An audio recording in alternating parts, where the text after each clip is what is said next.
You know, this time of year, many of us take stock of our lives and we decide what we want to change for this new year. Time to talk New Year's resolutions. Mary Jo Vanden Wymelenberg is a behavioral health counselor from Bellin Health. Good morning. Good morning. Okay, it seems like it's almost more common, Mary Jo, to break our New Year's resolutions than to keep them. Is it really worth the effort to even make them?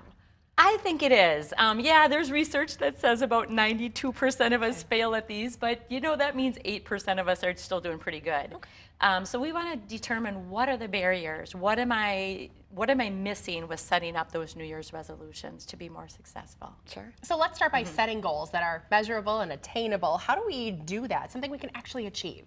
Okay, so SMART goals is the most common format that we use for that. So that means they're going to be specific, measurable, attainable or achievable, relevant, and timely. All right, so when you set your goals up, you want to think about these criteria as you put that together and make sure it's something that's realistic for you.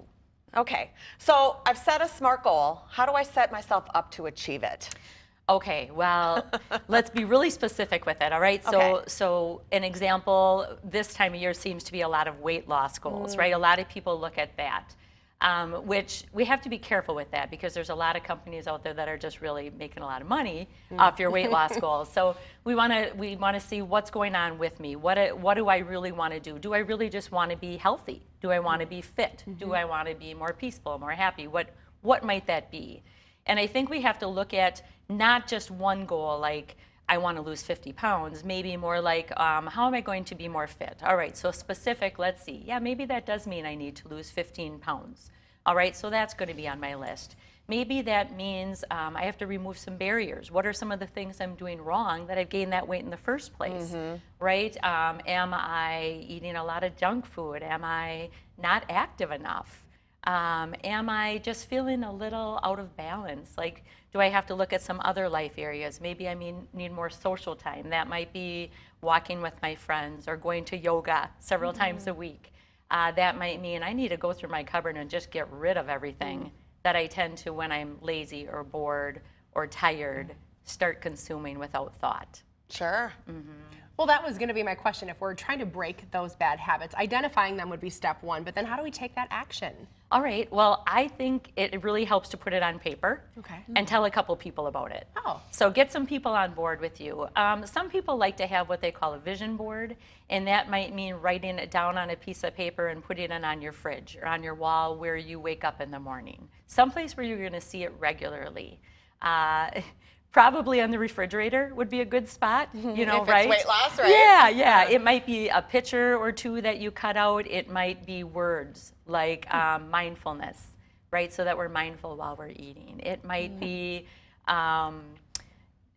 just joyful. Like, what am I doing to bring joy to my day to day so that I'm not using food to meet that goal or other things, alcohol, caffeine, anything. Yeah. How can someone benefit, I guess, from seeing somebody like you when it comes to New Year's goals? Because I feel like it really can be a downer if you're getting down on yourself for not achieving what you set out to. Oh my gosh, we are our worst critic, aren't we? Oh, we can be so hard on ourselves.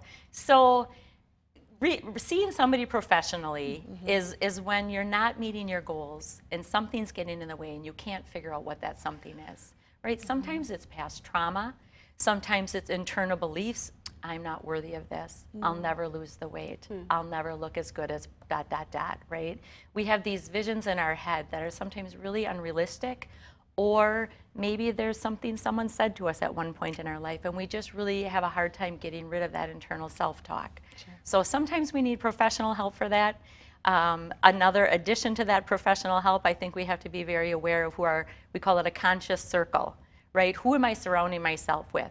And whether they're physical people that are family members or friends, or maybe it's people that we are mentored by and we look up to. We might be reading their books or listening to their web talks, things like that. Find who your conscious circle is and remove the people who are not so very helpful with that, and try to add in 5 to 7 people who you know are where you want to be to help you be your best self. Well, a great place to start with that journey is by connecting with Bellin to make an appointment with one of their therapists or counselors.